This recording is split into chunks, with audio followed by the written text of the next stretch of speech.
पिछले वीडियो में हमने इंद्र सूक्त के चौथे मंत्र के बारे में चर्चा की। उसकी लिंक डिस्क्रिप्शन बॉक्स में दी गई है। इस वीडियो में हम इंद्र सूक्त के मंत्र के बारे में चर्चा करेंगे, जो ऋग्वेद के दूसरे मंडल के 12वें सूक्त का 5वां मंत्र है, जिसके ऋषि घृष्मत है, देवता इंद्र है, छंद त्रिष्टुप है और स्वर दैवत है। मंत्र इस प्रकार है। यमस्मा पृच्छन्ति कुह सेति घोरम उत इम आहु नेशो अस्ति इति एनम सो अर्य पुष्टि विजि इवा मिनाति श्रद्धस में दत्त सजना स इंद्र। शब्दार्थ यम, जिसके विषय में स्म पृच्छन्ति पूछते आए हैं कि कुहु कहा है, स वह, इति यह, घोरम विनाशक शत्रुओं का घातक, उत और, इम निश्चय से, आहु कहते हैं कि न नहीं, एष यह, अस्ति है, इति ऐसा, एनम इसके विषय में, स वह, अर्य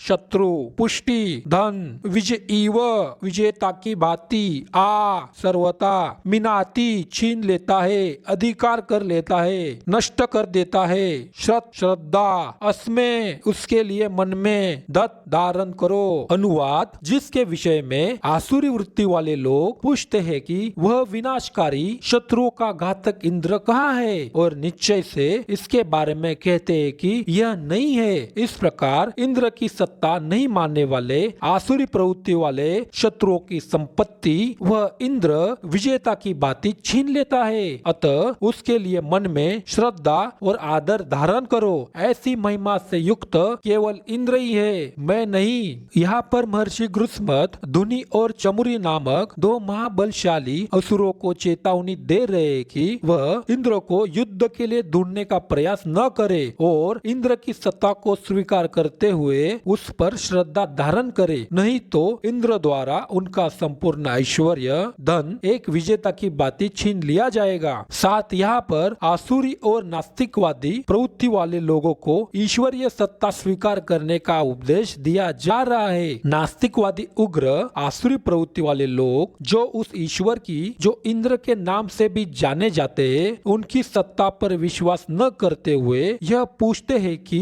कहाँ है वह ईश्वर, अगर है तो दिखता क्यों नहीं। ऐसा कहकर वह मानते हैं कि पापियों को दंड देने वाला सृष्टि का नियंत्रक कोई ईश्वर नहीं है। ऐसी नास्तिकवादी धारणा के साथ वह धर्म और अधर्म, न्याय और अन्याय, सही और गलत, इसमें कोई भेद न करते हुए अन्याय, अधार्मिक और गलत तरीकों से धन और संपत्ति का संग्रह करते हैं। ऐसे आसुरी और नास्तिकवादी प्रवृत्ति वाले लोगों का धन और संपत्तियों को वह ईश्वर अपने भयानक काल रूप में छीन लेता है। काल यह एक ऐसा विजेता है जिससे कोई भी जीत नहीं सकता। कोई कितना भी शक्तिशाली, ऐश्वर्यवान, पराक्रमी हो, उसे काल के अधीन ही रहना पड़ता है। भगवत गीता के 16वें अध्याय के 8वें श्लोक में आसुरी प्रवृत्ति वाले लोगों की विचारधारा को प्रस्तुत किया गया है। वह कहते हैं, असत्यम अप्रतिष्ठम ते जगत आहुर अनीश्वरम अपरस्पर संभूतम किम अन्यत काम हेतुकम।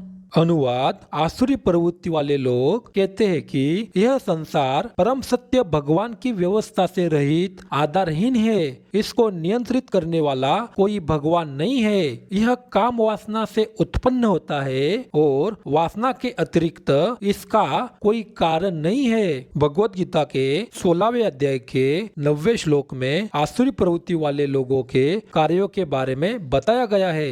एतम दृष्टिम अवष्टभ्य नष्ट आत्मानो अल्प बुद्धय प्रभवन्ति उग्र कर्मान शयाय जगतो हित। अनुवाद, ऐसे निष्कर्ष को मानकर अपने आप में खोए हुए बुद्धिहीन आसुरी लोग संसार की हानि करने वाले अहितकर, उग्र और भयानक कार्यों में संलग्न हो जाते हैं। भगवत गीता के 16वें अध्याय के 23वें श्लोक में आसुरी प्रवृत्ति वाले लोगों की गति के बारे में बताया गया है। यह शास्त्र विधिम उत्सृज्य वर्तते काम कारत न स सिद्धिम अवाप्नोति न सुखम न पराम गतिम। अनुवाद, जो शास्त्र की विधि निषेध या नियमों की अवहेलना करके शास्त्र की आज्ञाओं को त्याग कर अपनी इच्छा इच्छाओं के आवेग के अनुसार कार्य करते हैं वे जीवन में न तो पूर्णता प्राप्त करते हैं, न सुख प्राप्त करते हैं और न ही परम लक्ष्य की प्राप्ति करते हैं। अनैतिक आचरण से दूर रहने के दो मार्ग है। प्रथम मार्ग आध्यात्मिक बल के प्रयोग द्वारा अधर्म से विरक्त रहना।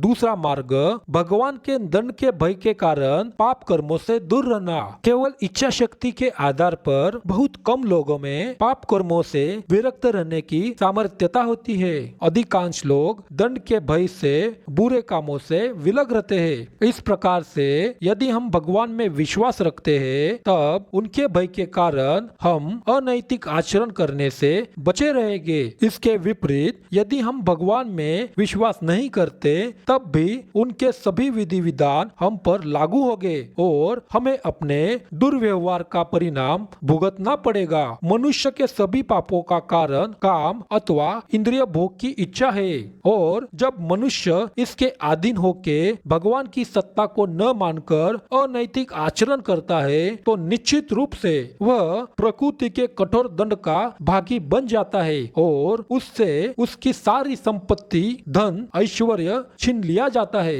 इस तरह से हमने इंद्र सूक्त के 5वें मंत्र को उसके अर्थ और स्पष्टीकरण के साथ देखा। ऐसी और अधिक जानकारी पाने के लिए हमारे चैनल को जरूर सब्सक्राइब करें। धन्यवाद।